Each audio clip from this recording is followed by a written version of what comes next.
I don't feel so bad, Becky, that you got off a little bit because that's kind of how I felt coming here today.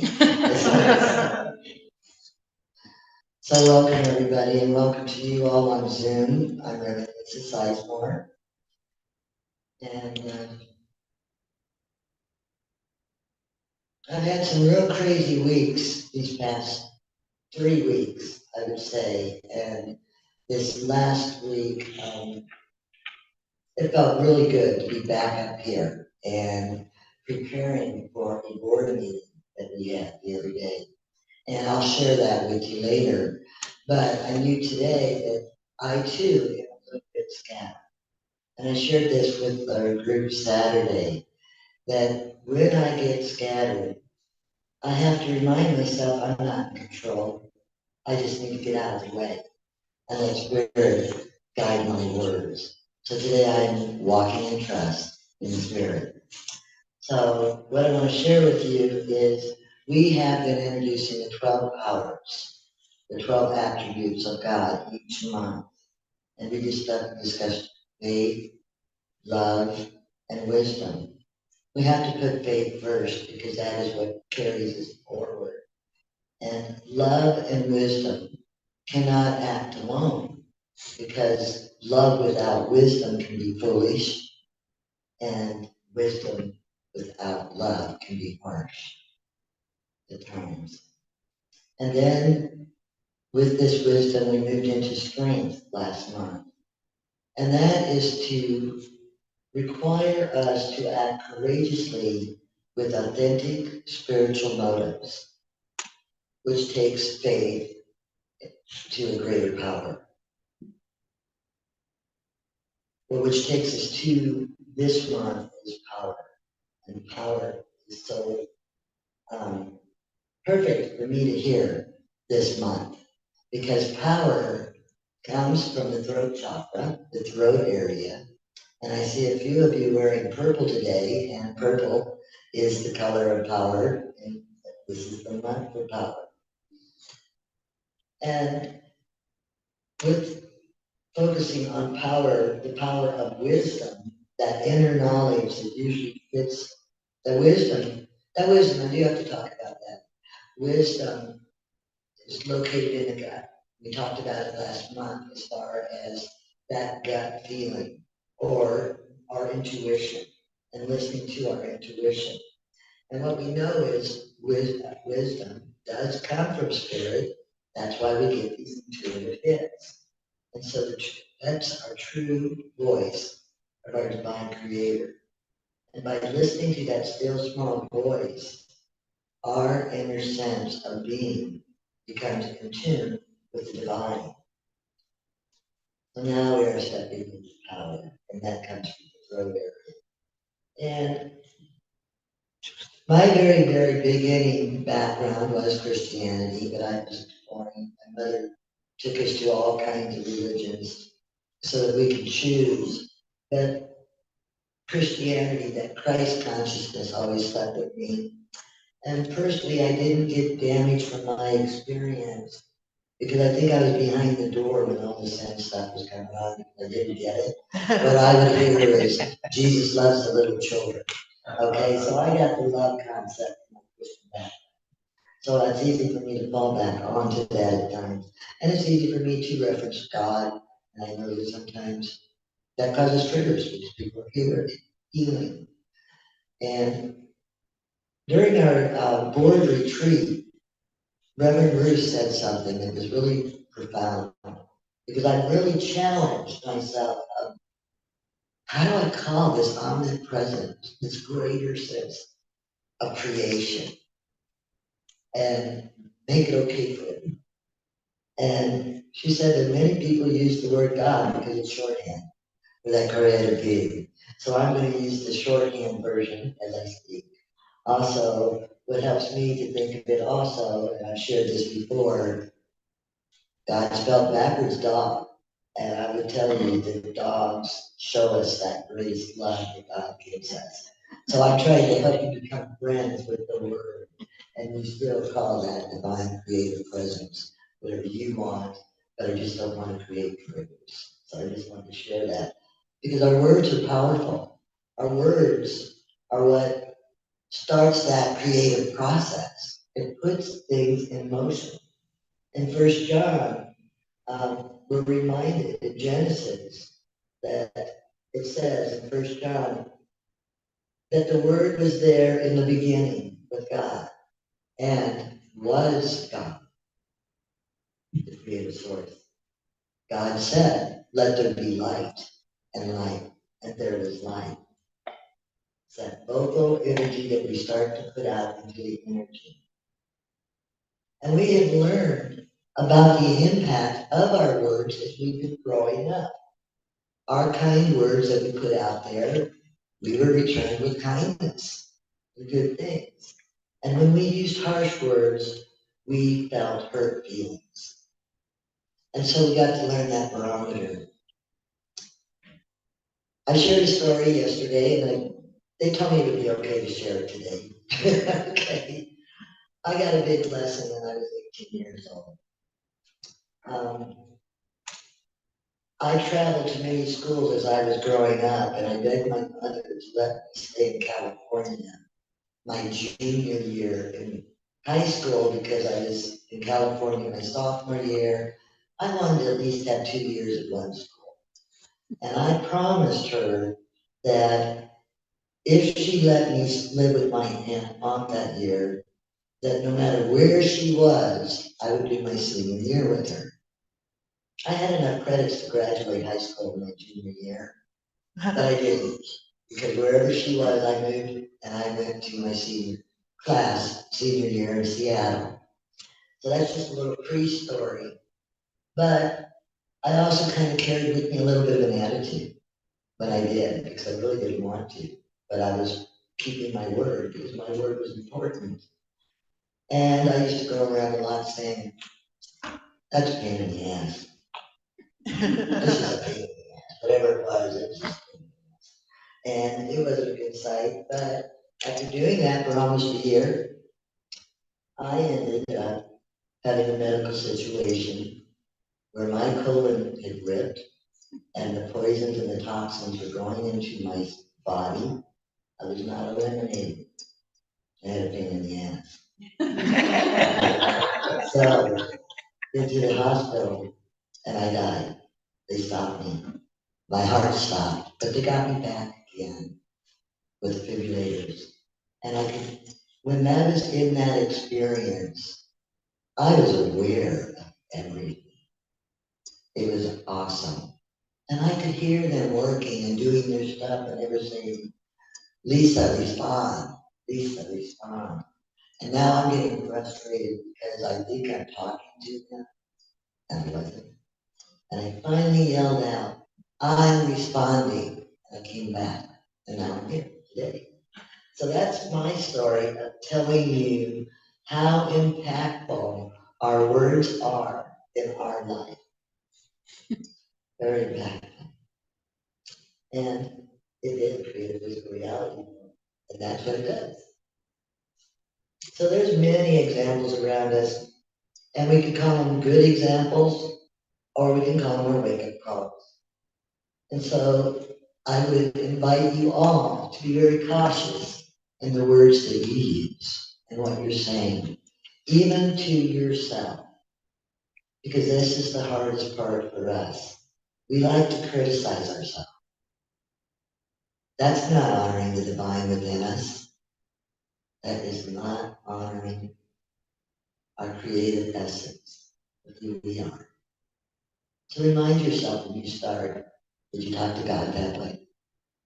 And start to see if your life starts to shift in those areas that you aren't happy with. So, also, I agreed that when I took this position with Unity of Beaverton, that I would be dedicated to the church growth and development, and I would also keep the congregation involved and aware of what is going on. And so, the first of the month, I do want to share certain things that are going on, but I don't want it to feel like an announcement. Okay, but it is important that you all know that we have been listening to you, the community.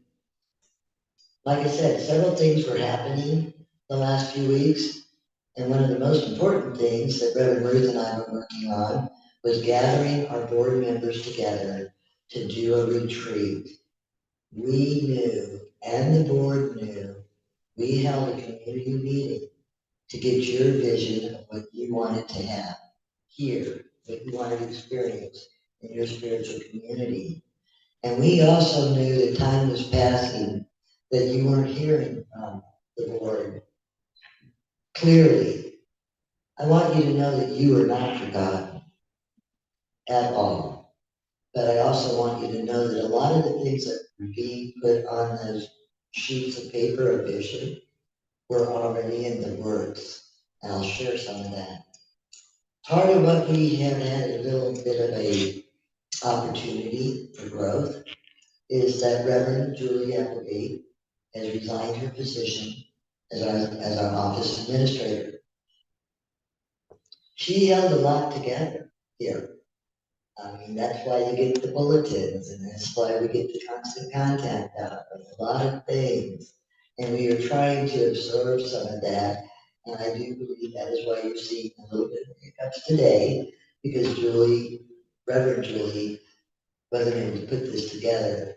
Also, the constant contact didn't get sent out until later yesterday, mainly because we had it ready, almost ready to put together. But when we went to go send it, it needed a second authentication.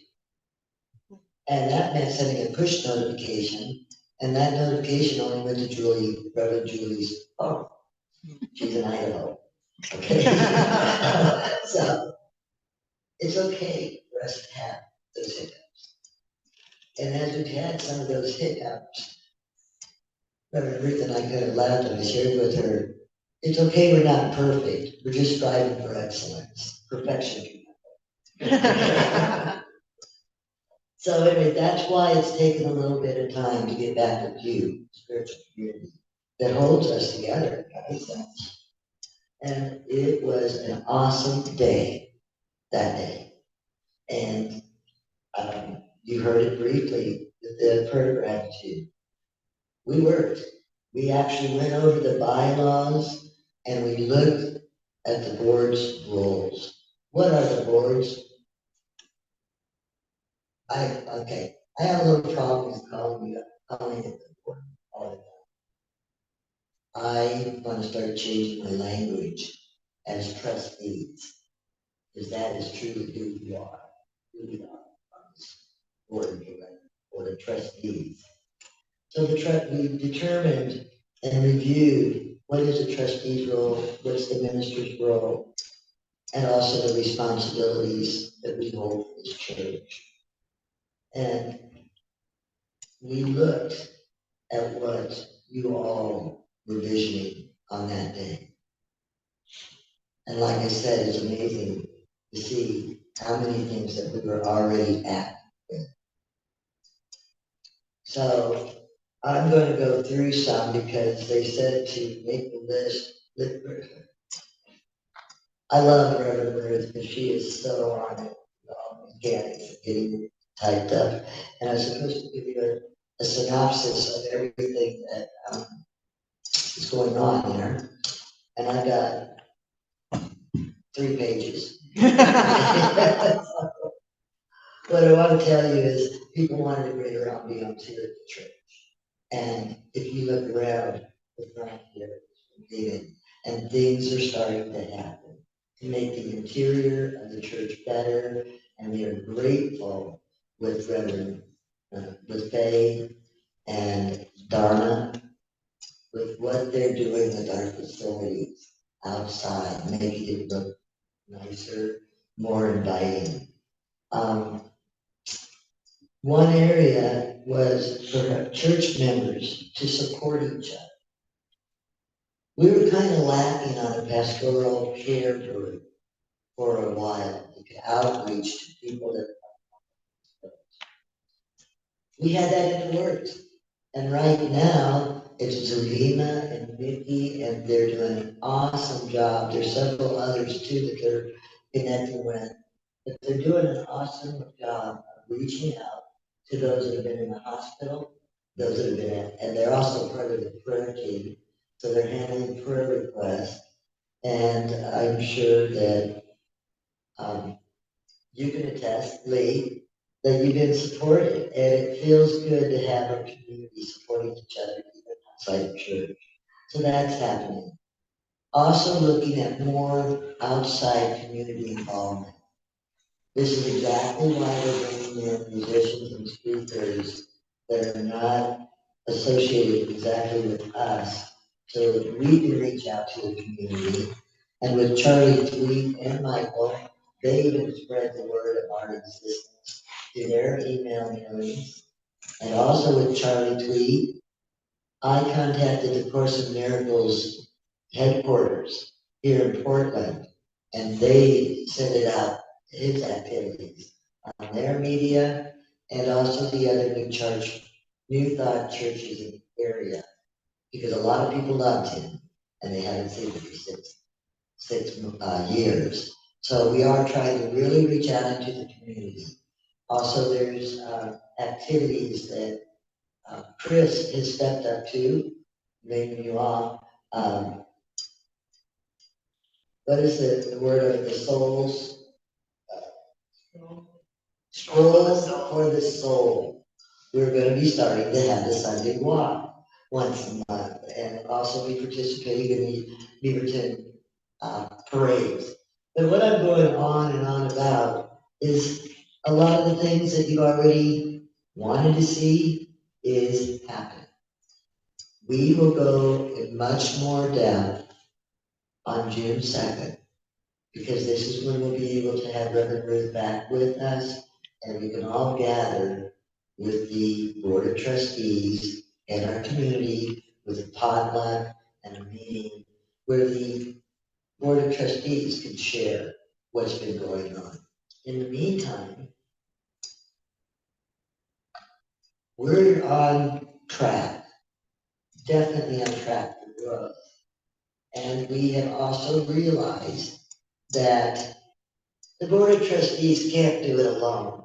And the other thing is, in most churches, maybe 10% of the congregation, 5%, are the ones that are actively volunteering all the time.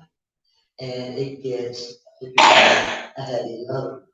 And if we truly want to be a community-driven spiritual center,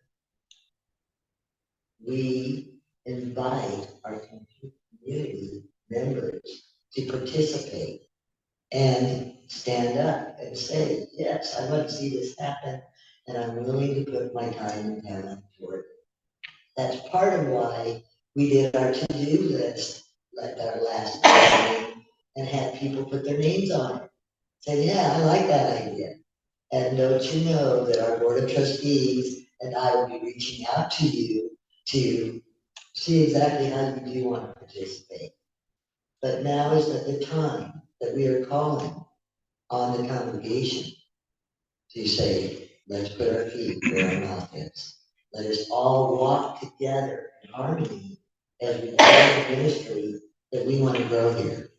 And it's exciting. It's an exciting time. And I do hear feedback from other ministers. They're hearing what's going on here. And it's a good thing. And it's all because of each and every one of you here that has that vision for growth. So let's take our power. Let's use our voices. Let's speak our truth and be who we want to be, and let our light shine.